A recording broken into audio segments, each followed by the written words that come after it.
गांव नूरपुर में एक सादा मगर बावकार घर था, जहाँ इज्जत, मोहब्बत और रिश्तों की डोर मजबूत समझी जाती थी। उसी घर में रहती थी जिमला, नरम दिल, कमगू और सच्चाई से भरी एक मासूम भाभी। उसकी शादी अरसलान से हुई थी, जो मेहनती और समझदार नौजवान था। जिमला ने इस घर में कदम रखते ही सबको अपना समझा, मगर एक दिल ऐसा था जो उसकी मासूमियत को बर्दाश्त न कर सका। वो दिल था हीना का, अरसलान की छोटी बहन यानी ननंद। हीरा खूबसूरत थी, मगर उसके दिल में हसद ने घर कर लिया था।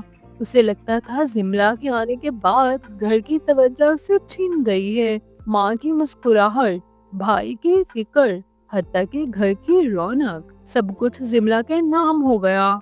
यही ख्याल उसके दिल में जहर बनकर उतर गया। जिमला हर सुबह सबसे पहले उठती, घर संभालती, सास के पांव दबाती और हीरा के लिए भी नाश्ता तैयार करती। वो हीरा से प्यार से बात करती, उसकी पसंद नापसंद का ख्याल रखती, मगर हीरा के लहजे में हमेशा तल्खी रहती। कभी वो बातों में ताना देती, कभी झूठे इल्जाम लगा देती। जिमला सब कुछ खामोशी से सह लेती, क्योंकि वो जानती थी कि रिश्तों को जोड़ने के लिए सब्र जरूरी है। एक दिन घर में मेहमान आने वाले थे। हीरा ने जानबूझकर बावर्ची खाने में नमक कम कर दिया और इल्जाम जिम्ना पर डाल दिया। अरसला ने बात समझने की कोशिश की, मगर हीरा के आंसुओं ने सच को दबा दिया।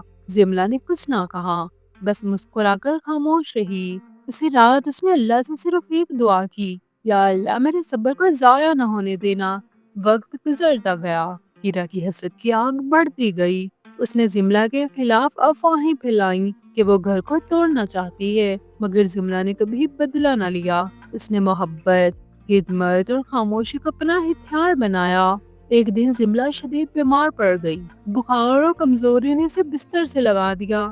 एक दिन घर बिखर सा गया। वही हीरा जो जिमला को मामूली समझती थी, पहली बार उसकी कमी महसूस करने लगी। ना नाश्ता वक्त पर बना, ना घर में वो सुकून रहा। सास की आंखों में आंसू थे और इरसान का दिल बेचैन। हीरा जिमला के कमरे में गई।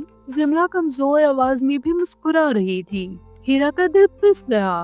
पहली बार उसे एहसास हुआ कि ये औरत उसकी दुश्मन नहीं, बल्कि उसकी अपनी थी। हीरा की आंखों से आंसू बह निकले। उसने जिमला का हाथ पकड़कर कहा, मैं आपके साथ बहुत जुल्म किया, मुझे माफ कर दे। जिमला ने कमजोर मुस्कुराहट के साथ कहा, मैंने तो कब का माफ कर दिया था। हीरा, रिश्ते माफी से ही जीते जाते हैं।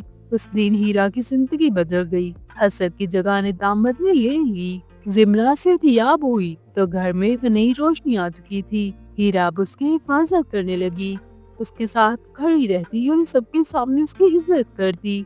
तो ये कहानी हमें सिखाती है कि हसद रिश्तों को जला देता है, जबकि सब्र और माफी उन्हें जोड़ देती है। मासूम दिल जीत ही जाते हैं, देर से सही मगर सच्चाई आखिरकार रोशनी बनकर सामने आ जाती है।